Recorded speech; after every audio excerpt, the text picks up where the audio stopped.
Hikaru Nakamura ultimately won in Armageddon if you missed it. And here we go. We're off. We're off. Who will launch the first improvement? It is the Nimzo Indian again, making you happy. Danny, we're going to get another lesson here. The same opening, Anna. Exact same. I'm just waiting to see who will deviate. Or will they now go for that crazy line where black would sacrifice a rook? No, this is not the exact same now. Okay, so very, very fast decision from Hikaru, which means very, very fast prep in between the game, right? He went right from the end of Classical to catching up maybe with his second on site, Chris. Shout out to Chris if he's here. Because Hikaru came back to the board, did not choose Queen F3, David, went directly for C takes D5, and then the F3 transition here to try to get a big center. Yeah, and white has lost castling rights, but watch out for the white king to maybe castle by hand, as they say, artificially getting the king to safety. White does have the opportunity to build a huge pawn center as well.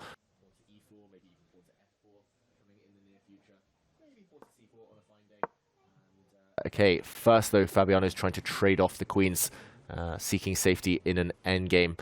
I'm going to say not the most impressive prep, but he has switched things up, and Hikaru is well known to be very strong in these technical type of positions. We should also remind everyone at home, Armageddon, the extra time advantage is going to be a huge factor later on in the game. So interesting. Fabiano mentioned in his confessional he has struggled in more simplified positions this tournament. He struggled, and he struggled with the time management as well in some of his Armageddon games. So it's crucial to highlight how in Armageddon, white starts with more time, but black has draw odds. And so far, Hikaru is keeping his time advantage.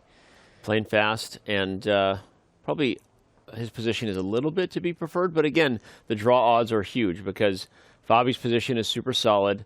He survived whatever improvement Hikaru wanted to go for, or just avoid whatever Fabiano's deep preparation was from their classical game. Kind of fun to see. I don't know how many times we've seen the opening be so aggressively repeated with a clear improvement yet in the event. We've had games go, of course, many games go from classical to Armageddon. So interesting that Hikaru went right back for this line. And Fabi is being tested again in Armageddon. That is indeed the truth. It's fascinating that the players, even though they only have like a 10-15 minute break between the classical and Armageddon, they do consult their seconds and they come up with these improvements and ideas on what to do, how not to go for the exact same line, but an improved version of what they played earlier. Even more impressive that Hikaru was giving autographs and taking pictures with fans while also getting ready for the Armageddon. So I don't know how he does everything. Your streamer. Yeah, where does he find the time to even study chess when he's streaming 6 to 8 hours every day? It's incredible, Hikaru Nakamura. In the meantime, though, Fabiano, yeah, I think he's in good shape. Very solid here for black. His next move is, well, his last move, a6, hints that he wants to play b5, followed by activating the other black knight towards the queen side. That's the flank that black is stronger. That's the side he wants to play on. So can Hikaru create any active play for white as the clocks start to tick down? Yeah, and I like Fabi's position. And good plan there you highlighted. Obviously, b5 is coming. The other knight will come to b6. This isn't a traditional Nimzo in that white doesn't have doubled pawns on c4 and c3, David, but black has the other positional compensation you often get, which is c4 is a square dominated by black. It's an outpost square. Even if white was to relocate the knight from g3 to, say, f1 to e3 or d2 and try to make an exchange, the other knight is right there. And so I like rook d1 from Hikaru. He's going to try to keep the position open. d5 is something that now you'll always have to think about with the rook on d1. But yeah, main thing is time. Fabi has gotten that advantage that started as 3 minutes down to 2. Here comes d5 right on cue. And I'm expecting Fabiano to either take this pawn right now or just continue with this plan, improve the black knight. Interesting that Hikaru wants to kind of change the pace of the game here and now. This last move means it's no longer about maneuvering. Maybe he's spotting that Fabiano is about to tick under the 5-minute mark. He wants to give concrete problems. He wants to make it a bit more tactical, Anna. Yeah, he's the one who has to win this game on demand. So he's going for something more aggressive and something more concrete, as you mentioned, David. But I really like this for black. I always like knight maneuvers, so I think I'm biased here. I do like the knight outpost on c4, and that you're backing it up with the other knight that could then jump to a4 to attack the c3 pawn and threaten a fork. Of course, Hikaru is not in any danger, but he's also the one who has to play this game for a win. So he needs more than being okay. Yeah, no, it's a great point. I'm liking Fabi's chances here. Love the threat of knight a4, and yeah, I mean the time advantage is going away fast. We've seen White score super well in Armageddon overall, but in round one, remember, it was 4-2 in favor of Black. So the round 6 mirror of the same situation, could that spell a good round for Black in Armageddon? I don't know. I'm just making an observation. It was the last time, I believe, in the event that Black had a plus score in Armageddon.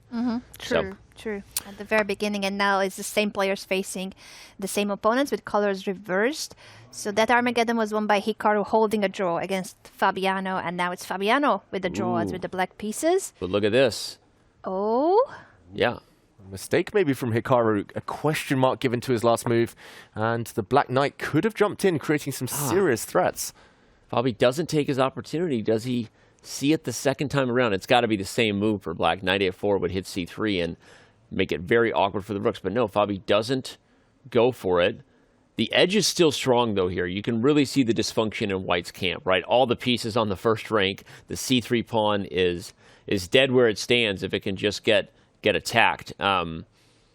So a tough position for Hikaru. Sorry, go ahead. Yeah, I was just observing that he started shaking his head. And Danny, you are very good at reading Hikaru's body language. But I thought even me without the knowledge, I feel like he's not comfortable. He's not comfortable. Agreed. Here comes knight a4. His position's falling apart, though. There's so many weaknesses, and Fabi is playing so well right now. Not only probing away on the queen side, probing away at a loose pawn here in the center.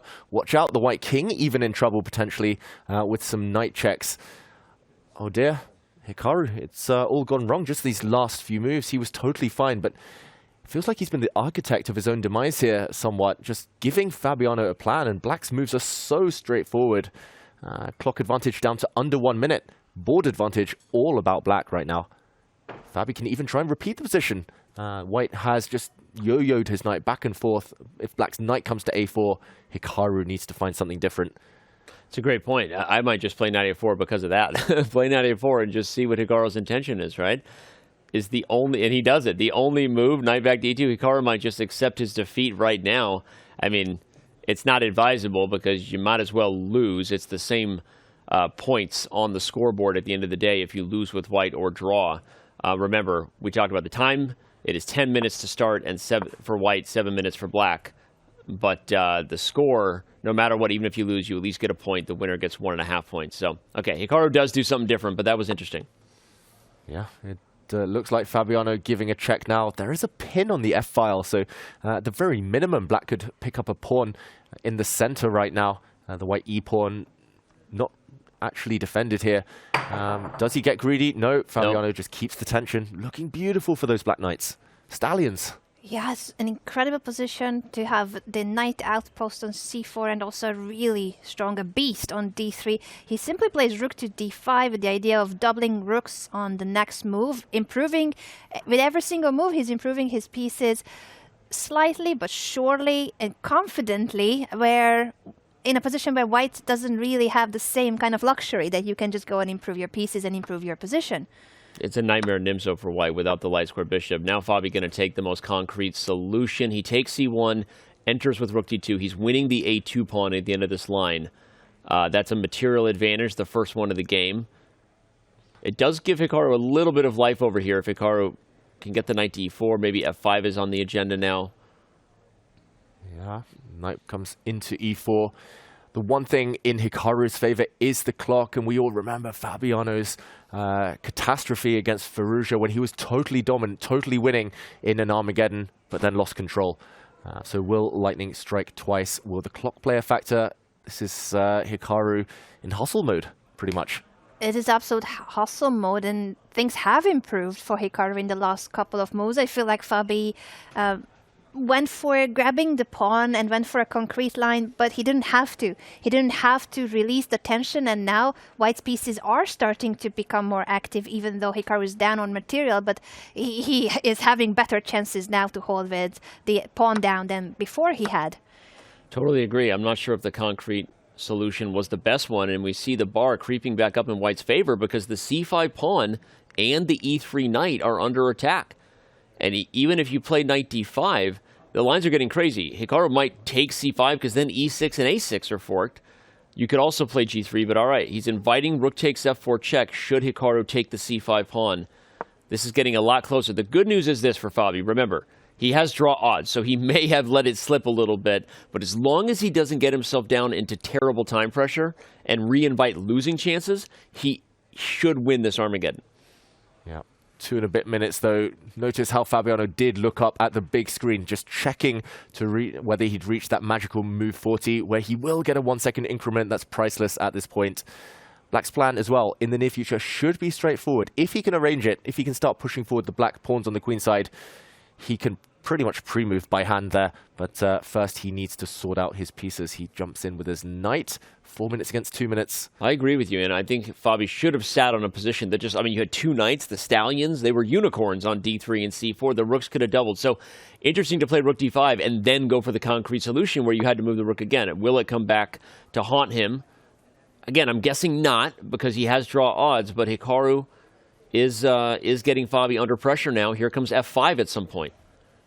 Wow, he's mixing things up. The blue arrow makes an appearance. That means that Black's best move by far is to start pushing already. Will Fabi find it? He does. Okay, very strong move there. Releasing the black rook as well, but counterplay. This one's getting really sharp now. Very sharp in both of them with the pawn pushes, ignoring the pawn on f5, pushing b4 to create a c-pass pawn. This is what Fabiano wanted and is achieving. He doesn't even take back on b4. He's just pushing c3. That pawn is 2 squares away from promotion. How can Hikaru stop it? Maybe he can't. Maybe he can't. We see the bar drop again. Hikaru has to take risks. He has to win with white in this Armageddon. And it looks like his chances are dwindling right now. Black clearly ahead in the race. Yeah, c2 gets on the board and it's over. Black won't need drawing chances anymore. And I don't know that he can stop it. The knight is going to take the b4 pawn to follow. Okay, there you go. This is the right thing to do. You didn't know what it was going to be, but you knew Hikaru would come up with something nasty. If you take b5, is there something wild with the rook entering and f6?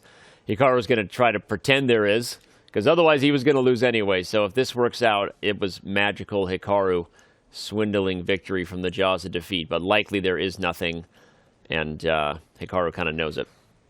Yeah, the problem is if there's nothing, it's just game over on the spot. Black is 2 squares away from touchdown. You look at check and then g5, though. He's like trying to make a mating net. That's what I'm thinking about. Is Hikaru's trying to do something to put Fabi under pressure without time. This is what Hikaru does so well. It works better online, though, Anna. It does work better online. But I think he still is hoping due to the fact that Fabi is going really low on time.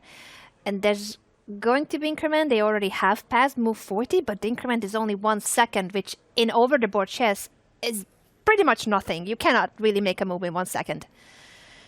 Okay, and Fabiano retreats his knight. Maybe a bit of indecision there. He wants to attack the white rook. I don't think there's any reason not to push the black pawn. White's idea is to launch a knight forward to f7 and try to deliver checkmate. It's a swindle, though. Fabi, he has 1 minute. Can he solve that one problem? Ooh, he plays c2, allows it. He's got a way to stop the mate, and that's the key right there. Rook c8. Oh, and Hikaru smiles. He knows that's the end of it. Fabiano Caruana wins with the black pieces and wins the Armageddon against Hikaru. It's a revenge for day 1 where the other way around happened. Classical draw and Armageddon win for Hikaru on day 1. Now Fabiano Caruana takes the half a point for winning in